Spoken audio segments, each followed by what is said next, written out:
how you would do it. Magic to music. I was taking piano lessons as a little kid, so I don't have any memory almost from before I was playing piano. And I just took to music. I only learned a few years ago. There was a concert at Carnegie Hall. The New York Pops did a tribute to me and Scott, which was really wonderful.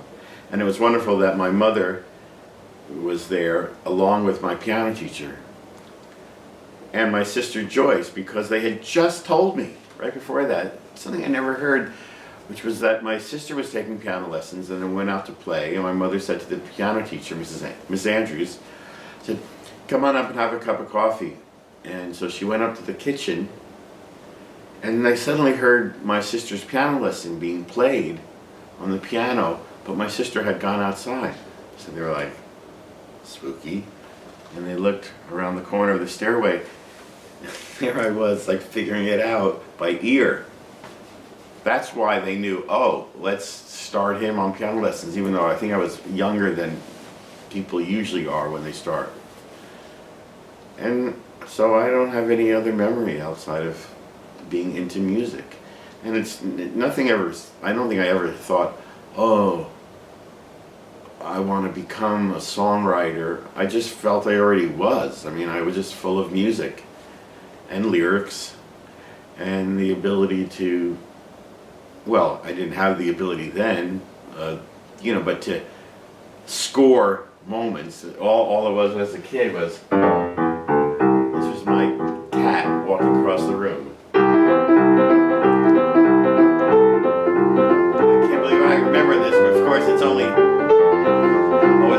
then he would stalk something.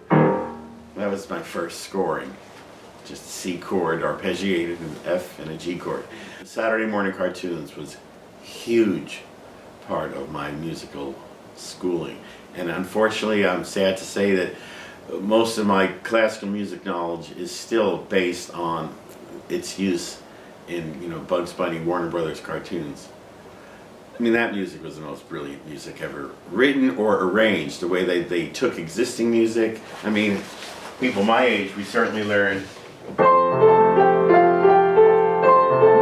means dawn, sun coming up, from its use on cartoons. I think it started, we had this toy guitar in my house for a while, and I think probably one of the strings was broken or something, it was beat up, but I think I picked it up one day. I was like, I don't know, like 6 or 7, and started playing it. But even before that, I remember we had a toy guitar that didn't even have strings on it. It was just like all plastic, and I had this babysitter who left.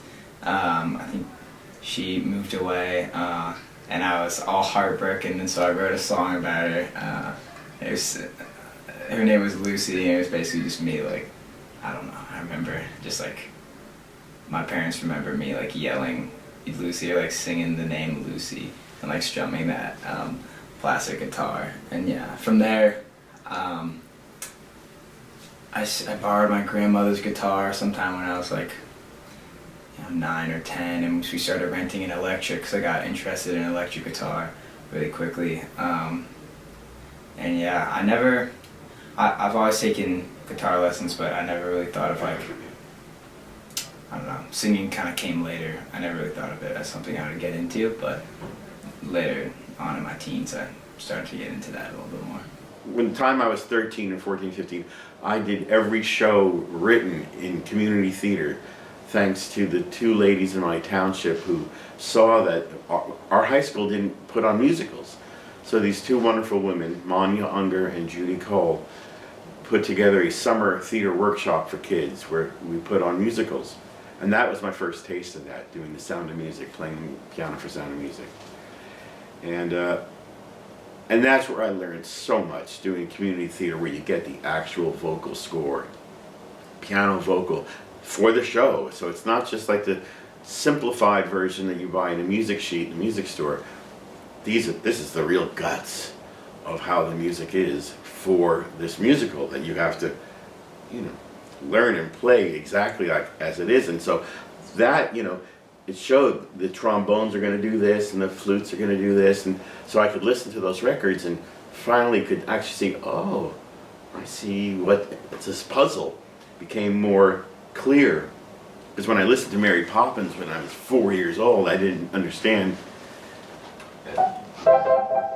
the chord that started it, and that was a tremolo chord on I guess it was an F, I believe, F chord that just gave me shivers when I heard it.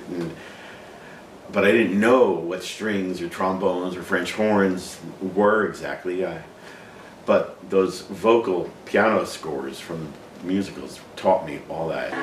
It's funny because I found singing, I used to love singing when I was a child, and then when I was a teenager, I think somebody told me I was singing out of tune or something, and I got really upset and I stopped singing. I wasn't going to sing because, I didn't want to have people tell me that I couldn't sing, and so I just stopped for a long time. And then when I moved to America, I moved into an apartment with a bunch of musicians, and there was a guitar in the room, and I had played guitar when I was younger, and so I picked it up and I started playing it again, and just loved it. I was told not to sing in the chorus, and then when I auditioned for choruses, I didn't get in because I didn't sing well enough. And I was always told, oh, you can. At one time, I tried out for an a cappella group in my college, and one of the girls who sang was a good friend of mine, and she said, oh, you're such a fabulous pianist. I'm sure you can sing. I'm sure you can sing. And I went and tried out, and she said, oh, yeah, exactly. And I didn't get in, because I didn't sing well enough. So, I also believed that it was a thing you were born with. Either you were born being able to sing or you weren't. And so I loved to sing, and I finally gave up. I said, well, I wasn't. I don't have a good voice. I don't have a voice. So, but I played piano all this time, and so when I ended up in Thetford at the Thetford Hill Church as the church musician, I was directing the choir. And I thought, okay, if I'm directing a chorus, I really need to figure out how to help people sing better. So it stopped being about whether or not I could sing, and it started being about how can you sing better. And I started studying with Jennifer Yoakum, who's local, and learned how to sing. And discovered, much to my surprise, that it is learnable. It is a question of, it's a muscle thing. It's a physical thing. It's a physical skill. And so then I've practiced a lot. And I started lessons with her maybe in 2006, and I would say it took until probably 2016 until I was really comfortable with my voice. And so I started singing more, just singing more often. And you'll often hear me walking around, like if I'm walking on the sidewalk in Lebanon,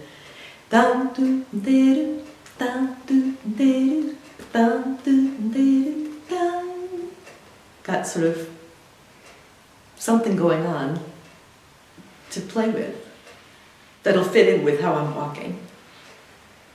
Got my walking songs, I got my sitting songs, got my dishes songs. They're not all the same, they're not the same every time.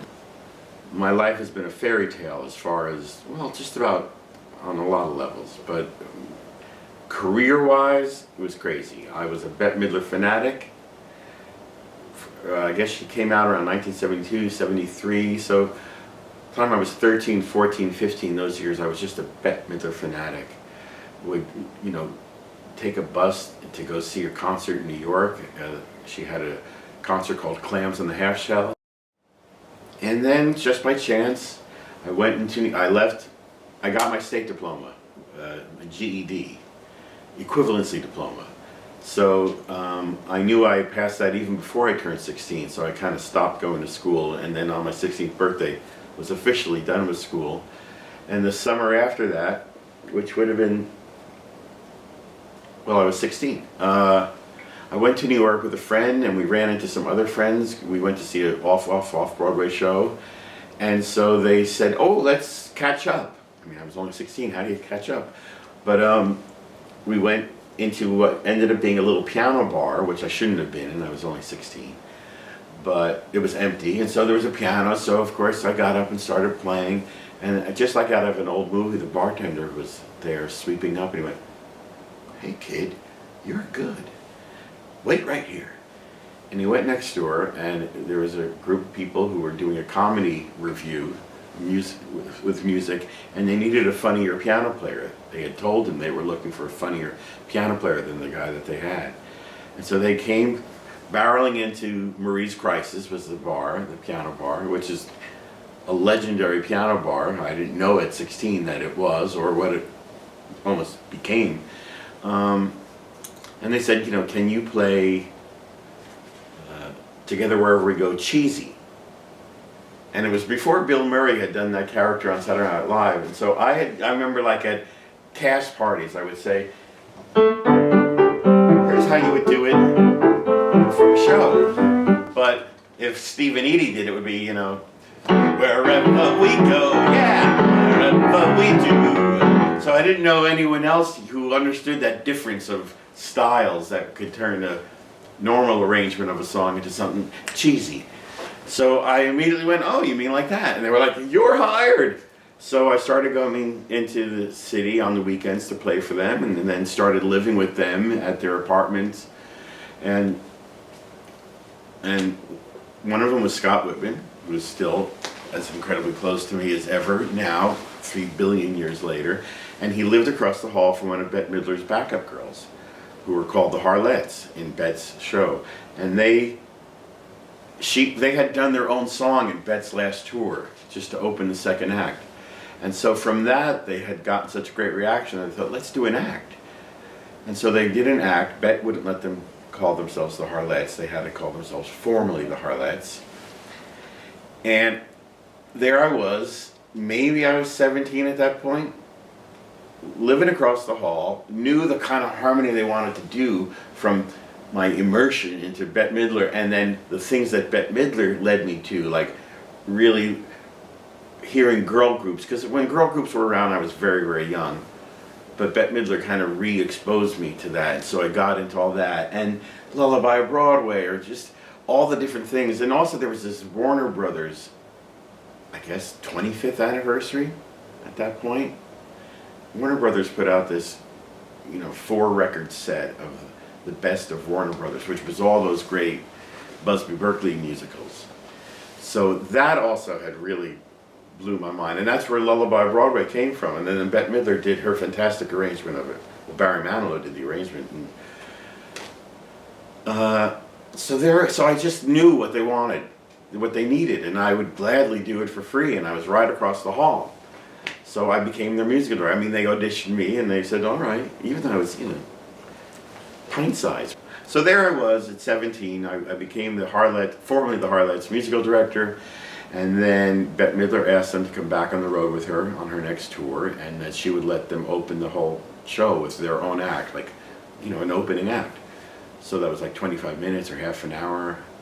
So I was flown to LA to teach the band the girls' material, and suddenly met Bette Midler and hit it off immediately, and she kept me in town just to use me to learn new songs and to just make use of me. And so I believe that was all before I turned 18.